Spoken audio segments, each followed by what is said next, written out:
Sebanyak 1,2 juta dosis vaksin COVID-19 dari Sinovac Cina telah tiba di Indonesia pada Minggu 6 Desember 2020 lalu, yang diangkut menggunakan pesawat Garuda Boeing 777-300. Kedatangan vaksin tahap pertama ini nantinya akan melalui beberapa tahapan sebelum bisa diedarkan atau disuntikkan ke masyarakat. Kepala Badan Pengawas Obat dan Makanan, Penny Lukito, mengatakan BPOM saat ini tengah melakukan observasi dan sedang mengamati khususnya dari aspek khasiat dan efektivitas vaksin COVID-19 setelah sebelumnya dilakukan uji klinis tahap 3 beberapa waktu lalu.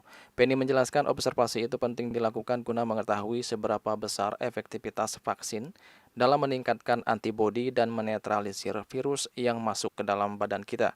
Penny pun memastikan pihaknya akan menjamin keamanan dan efektivitas virus sesuai standar WHO dan ketentuan perundang-undangan yang berlaku di Indonesia sebelum dikeluarkannya Emergency Use Authorization dan vaksin dinyatakan siap edar dan disuntikkan ke masyarakat.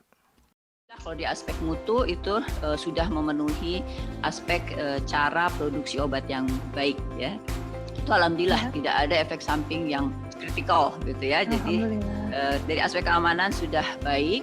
Sekarang aspek efektivitas ya, khasiat yang masih kita tunggu. Jadi dianalisa pengambilan sampel darah, kemudian dianalisa di laboratorium, melihat seberapa besar si vaksin itu memberikan efektivitas terhadap peningkatan antibodi kita. Nah, ada standarnya mesti mencapai berapa yang dikatakan bahwa vaksin itu efektif dari segi meningkatkan antibodi. Terus kemudian juga kemampuannya untuk menetralisir virus yang masuk ke badan kita. Jadi meningkat antibodi kita dan memang cocok sehingga menetralisir apabila ada virus yang masuk. Dihitungnya dilihat dari setelah subjek itu disuntik yang kedua, kemudian dia kembali ke masyarakat, ada berapa kasus yang terjadi.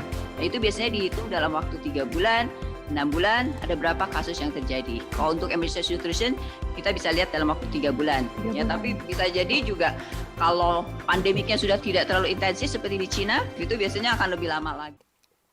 Sementara itu, kasus COVID-19 di tanah air hingga saat ini masih menunjukkan tren peningkatan. Bahkan pada Kamis 3 Desember lalu, sempat mencapai angka 8.369 kasus. Ini menunjukkan masih tingginya penularan COVID-19 yang terjadi di masyarakat. Juru bicara pemerintah untuk penanganan COVID-19, Wiku Adhisa Smito, mengatakan masih tingginya kasus COVID di tanah air diakibatkan adanya penurunan tingkat kedisiplinan masyarakat dalam menerapkan protokol kesehatan 3M. Dari data terakhir menunjukkan tingkat kepatuhan memakai masker turun dari 83,67% pada September menjadi 57,78% pada awal Desember. Hal itu diperburuk dengan tingkat kedisiplinan menjaga jarak juga turun dari 59,57% menjadi 41,75% pada periode yang sama.